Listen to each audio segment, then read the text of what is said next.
নমস্কার, আমি গণশ্রী সাহা, ঝান্ডা গভর্নমেন্ট আইটিআই কলেজের স্টাফ। তো আজকে আমাদের যে আলোচনা সভা বিকাশ টক শো, তো প্রতিবারের ন্যায় এবারও আমরা একজন অতিথিকে আমাদের সঙ্গে পেয়ে গেছি। তো আমাদের সঙ্গে রয়েছে সন্তোষ কুমার স্যার। নমস্কার। তো আজকে আপনার কাছে যে বিষয়টি নিয়ে আমরা আলোচনার জন্য আপনাকে আমন্ত্রণ করা হয়েছে, ইন্টারনেটের সম্বন্ধে। তো প্রথমেই স্যার আপনাকে প্রশ্ন করতে চাই, ইন্টারনেটের সুবিধা কি আমাদের জীবনে? ইন্টারনেটের সম্বন্ধে বলতে গেলে তো অনেক কিছুই বলতে হয়। তা আপনি যখন বললেন ইন্টারনেটের সুবিধা সম্বন্ধে, আমার মনে হয় আমরা বর্তমানে যে ওয়ার্ল্ডে দাঁড়িয়ে আছি সেখানে ইন্টারনেট ছাড়া আমাদের কোনো কিছুই চিন্তা করা সম্ভব নয়। এবং এই ইন্টারনেটের মাধ্যমে আমরা এমন কিছু নেই এই পৃথিবীর মধ্যে যেটা আমরা খুঁজে পাই না।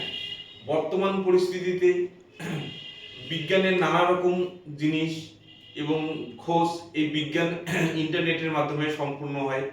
ইন্টারনেটের মাধ্যমে স্টুডেন্টরা রিসার্চ করছে। মানে মোট কথা ইন্টারনেট ছাড়া বর্তমান যুগে চলা অসম্ভব। তো ইন্টারনেটের মাধ্যমে আমরা কিভাবে যোগাযোগ করতে পারি?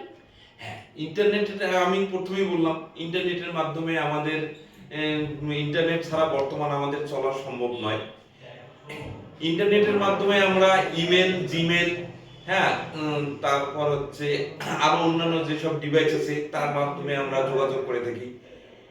যেমন মনে করেন আমার কোনো আত্মীয় স্বজন বা আপনার কোনো আত্মীয় স্বজন হয়তো কোনো দূর দেশে আছে, সে হয়তো আমাদের ভারতবর্ষেই নেই, অন্য কোনো দেশে আছে। আমরা ইমেলের মাধ্যমে তাদের সঙ্গে যোগাযোগ করতে পারি।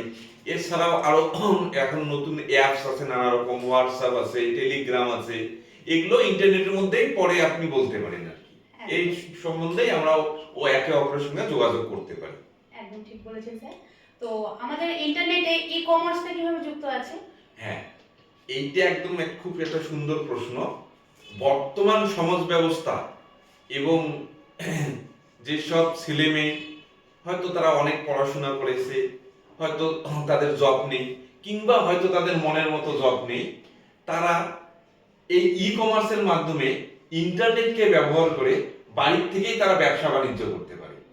হ্যাঁ, যেমন আমি আপনাকে বলতে পারি, যেমন এই ফেসবুক আপনি চালান কিংবা কোনো অ্যাপ যখনই চালান সেখানে নানা রকম অ্যাড আসে। যেমন আমি এই কিছুদিন আগে ফেসবুকে একটা আমার পছন্দের একটা জিনিস পেলাম এবং সেখান থেকে অর্ডার দিয়ে দিলাম, সেটা আমার আজকে সকালে আমাদের বাড়িতেও চলে আসছে। তা যে এই ব্যবসাটা করছে সে কিন্তু তার ওপেন কোনো দোকান নেই, আমি জানিও না তার দোকান কোথায়, হয়তো মুম্বাই, না হলে হরিয়ানা, না হলে পুনে, না হলে দিল্লি, কোথাও হয়তো সে হয়তো বাড়ির থেকেই এই ফেসবুক এর মাধ্যমে ইন্টারনেট ব্যবহার করে এই ফেসবুকের মাধ্যমে তার প্রোডাক্টকে অনলাইনে শো করছে, সেখান থেকে আমার পছন্দ, সেখান থেকে আমি কিনেছি। তাই এরকম করে হাজার হাজার ছেলে মেয়ে ইন্টারনেটকে ব্যবহার করে বর্তমান ব্যবসা করছে। এটা খুবই একটা আমাদের সমাজের পক্ষে ভালো। একদম স্যার। তো ইন্টারনেট আমাদের জীবনে বিনোদনটা কিভাবে দখল করে রেখেছে? হ্যাঁ, ইন্টারনেটের মাধ্যমে বিনোদন এইটা পুরানা।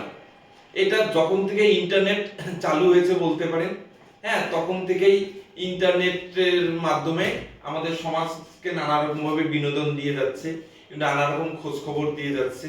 তার তার মধ্যে থেকে নতুন এখন আরো আরো দিন যাচ্ছে মডিফাইড হচ্ছে ইন্টারনেট। হ্যাঁ, এবং নানা রকম অ্যাপ চালু হয়েছে, যারা ইন্টারনেটের মাধ্যমে সেই অ্যাপসের মাধ্যমে আমরা খবর পাই, নানা রকম গান বাজনা, সিনেমা, নাটক, এখন ওয়েব সিরিজের সিজন চলছে, এরকম নানা রকম সংবাদ সবকিছু আমরা এই ইন্টারনেটের মাধ্যমে আমরা পেয়ে থাকি। এটাই আপনি সেখান থেকে বিনোদনও আছে, কখনো কখনো বিরহেরও কিছু থাকে, বা ভালো খবর খারাপ খবর সব আমরা এই ইন্টারনেটের মাধ্যমে পাই। এগুলো সব বিনোদনের মধ্যেই পড়ে। একদম স্যার। তো ধন্যবাদ স্যার আপনাকে আমাদের অনুষ্ঠানে আসার জন্য। তো সকলকে ধন্যবাদ জানাই এবং সবাই ভালো থাকবেন, সুস্থ থাকবেন। নমস্কার।